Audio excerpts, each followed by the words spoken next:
International Arogya Health Fair 2016 was held in Bengaluru, which is organized by the Ministry of Ayush, Government of India and Government of Karnataka in collaboration with FICCI, showcasing the strengths of Ayush systems and the inevitable linkages with the industry. The inaugural of the event was done by Sri Ravi Shankar and Minister of State, Minister of Ayush, Government of India with the lighting of the traditional lamp. The attraction of the event was a 2-day BRICS Wellness Workshop from 10 September to 11 September at Hotel Shangri-La, Bengaluru. The BRICS India Wellness Summit includes country participation from Brazil, Russia, India, China and South Africa. I'm very happy to be part of this BRICS Wellness Workshop that's began here. We have started it late, but nevertheless we have started this. Wellness is the word today all over, whether it's corporate sector, it's the farmers, it's the college students. Everywhere we see that wellness is reigning forefront. It is a great pleasure to welcome all of you for the BRICS Wellness Workshop organized jointly by Ministry of Ayush and Ministry of External Affairs, Government of India. You might know that the Ayush system, acronym for Ayurveda, Yoga and Naturopathy, Unani, Siddha and Homeopathy. The Ministry of Ayush is relatively a new ministry formed by the Government of India on 9 November 2014. Prior to that, the Ayush was a department under the Ministry of Health and Family Welfare. Improving the public health and promoting the holistic healthcare are priority focus areas for the Government of India. In this regard, the government has taken significant steps. The National Health Mission launched in the year 2005 and the National Ayush Mission launched in the year 2014 are some of the major steps taken by the Government of India. We understand that the targeting only the sick and providing for their medical treatment is not sufficient to attain the goal of healthy population. We must strive for the prevention of disease in the first place. I want to congratulate Shripad Naik ji for sponsoring this BRICS Wellness Workshop. When I was looking at BRICS Wellness Workshop, two thoughts came to my mind. One is, it is BW square, and in mathematics,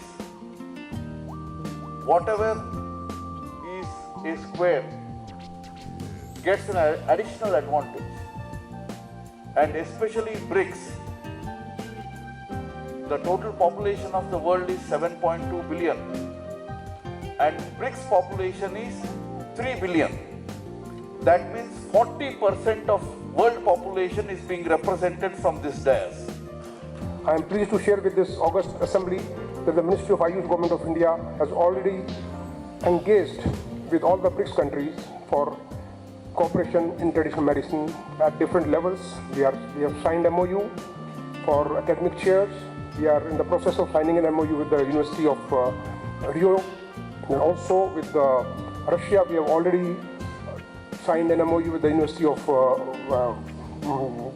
People's Friendship University at Moscow, and with China we have signed a country-to-country MOU, and I hope that this multilateral cooperation, which is happening for the first time, would bring us more closer, and we would be able to explore all the possible areas of research and cooperation among the BRICS nations.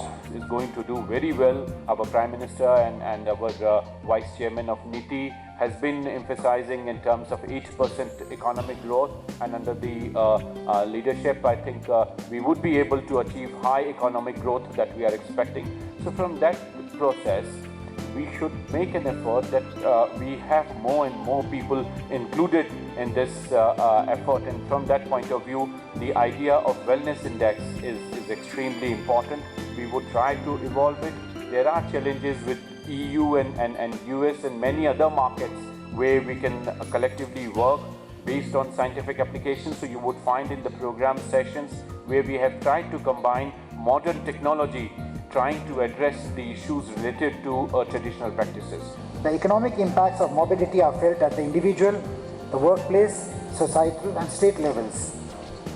Ayush represents the pluralistic traditional systems of medicine of Indian origin, which includes Ayurveda, Yoga and Naturopathy, Unani, Siddha and Homeopathy, and Sovaripa, which has been practiced in the Trans-Himalayan region, is the latest addition to the family of Ayush. The workshop was an opportunity to bring BRICS countries together to promote traditional medicines and wellness. This is yet another initiative that's carried out in the ambit of the BRICS. As you know, there are plenty of similar initiatives which are ongoing with a differing level of institutionalization as well as the frequency of meetings. And we very much hope and expect that this will only be the first of such initiatives, meaning that it will be followed by others and also by concrete measures of cooperation within the BRICS, which is warranted given the importance of the subject of wellness and traditional medicine that has already been alluded to. I would like to express my deep and cordial gratitude to the Government of India for hosting this excellent meeting and letting rather clearly see how it is meant to be done. We all know that in the world of traditional medicine, India is a force to reckon with. So it goes without saying that it would handle any Congress on traditional medicine with ease. But what a genuine and inspiring decision to hold it in Bengaluru, the city which, by being both ancient and modern simultaneously, can handily come up with us as an epitome of those traditional skills that, while exuding age-old pristine wisdoms, put to good use for treating the disease, distress and ailments that are brought about by the tasks of velocities of the modern life and strain it puts on us. Thank you for the India government invite my colleague and I to attend this meeting, particularly to be here, a very beautiful city. And you know that I've been working for the traditional Chinese medicine area for 20 years, and also I experienced a lot of period of traditional medicine. The modern medical system has made great contributions, and in the last century we were so enthused that the WHO announced health for all by 2000. But what happened? We had a new pandemic that came, that is today called as an N series, non-communicable diseases. Asthma, diabetes, hypertension, heart problem, epilepsy, migraine, cancer, HIV and whatnot. And we have no solution. And it's here that the United States recognize the use of traditional and complementary medicines to be augmented to the modern medical system, and the NICAM was started and the WHO started the traditional systems of medicine. Ayush does not mean an alternate system of medicine, it is other systems of medicine. It is the choice of the patient to opt for a particular treatment, be that Ayurveda, Unani, Siddha, Naturopathy, Yoga, Homeopathy or Allopathy. Many times it is conveyed that these are rivals. No, these are options.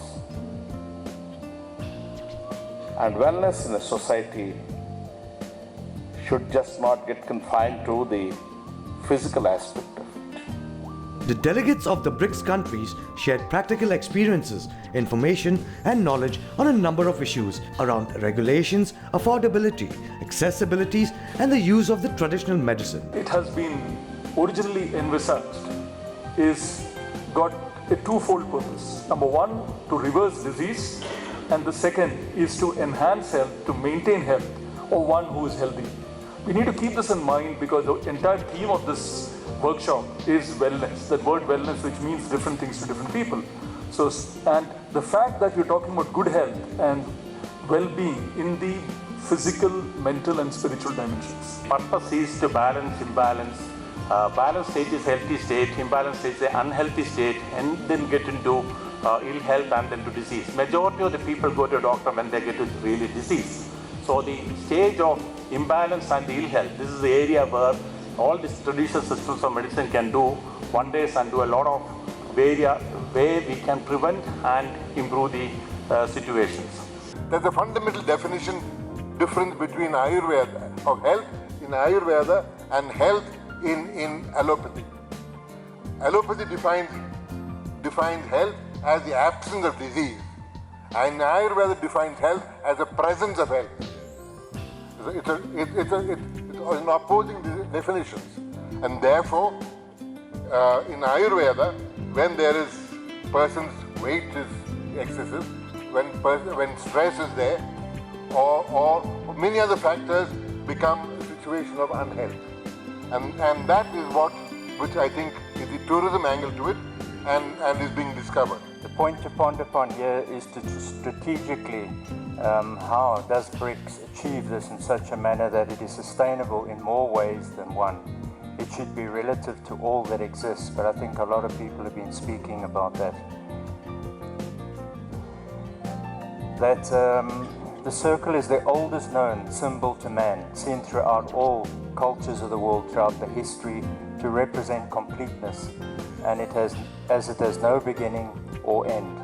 Perhaps this is a better approach than looking at it from a linear perspective in which we've seen in the slide before. So before we can even start, it's a no-brainer that the concept of sustainability is a core within itself, but still part of the whole.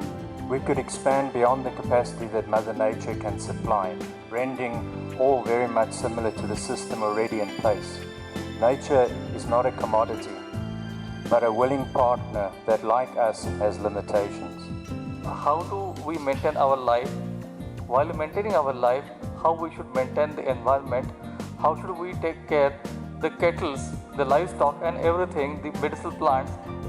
So all those things are given. So it is a holistic approach which is mentioned in Ayurveda. And then there are specific parameters regarding that.